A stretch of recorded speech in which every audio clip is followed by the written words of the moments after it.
माया नगरिया बसावे का मोरे अंगना।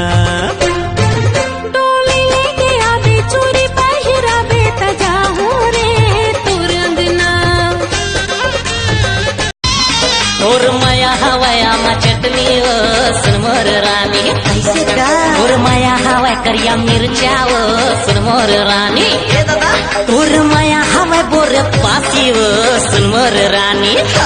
कैसे चंदा कॉलेज जात का हो? नहीं एक कापी किताब लेकर के गोबर थपेला जा। अच्छा तो कॉलेज के स्टैंडर्ड अति खराब हो गए का जनुहा तुम्हारा आजकल गोबर थोपे की ट्रेनिंग देते तू रोगा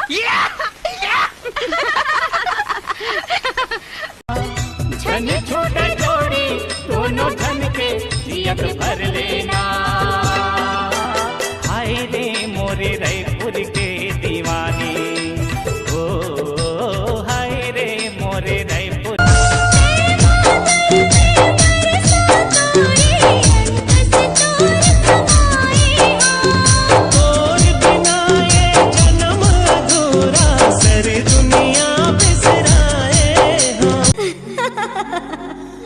छिन भर छोड़े नहीं तोर सुरता सपना में छनन न सुनावे पेरी।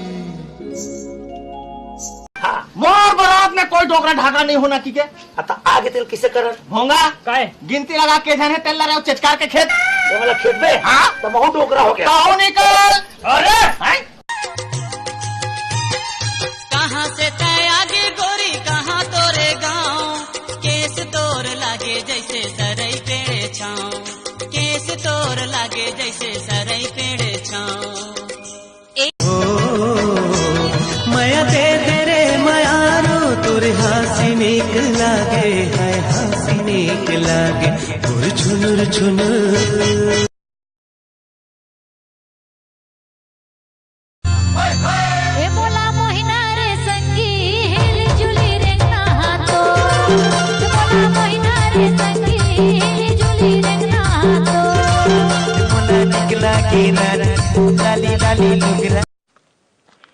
भैया ते टिकटॉक वीडियो बनाता है सीधा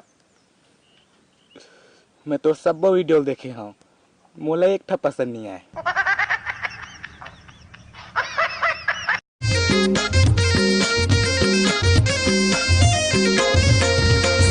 माया पीरित के बोले हाँ बोलीला हल्का माझा लेना झन करता है हंसी ठिठोली। दिन महीना का साल बछर का प्रीति का भूल नहीं छूटे। एक जन्म का साथ जन्म माया जन्म जन्म नहीं छूटे। माया ही बोला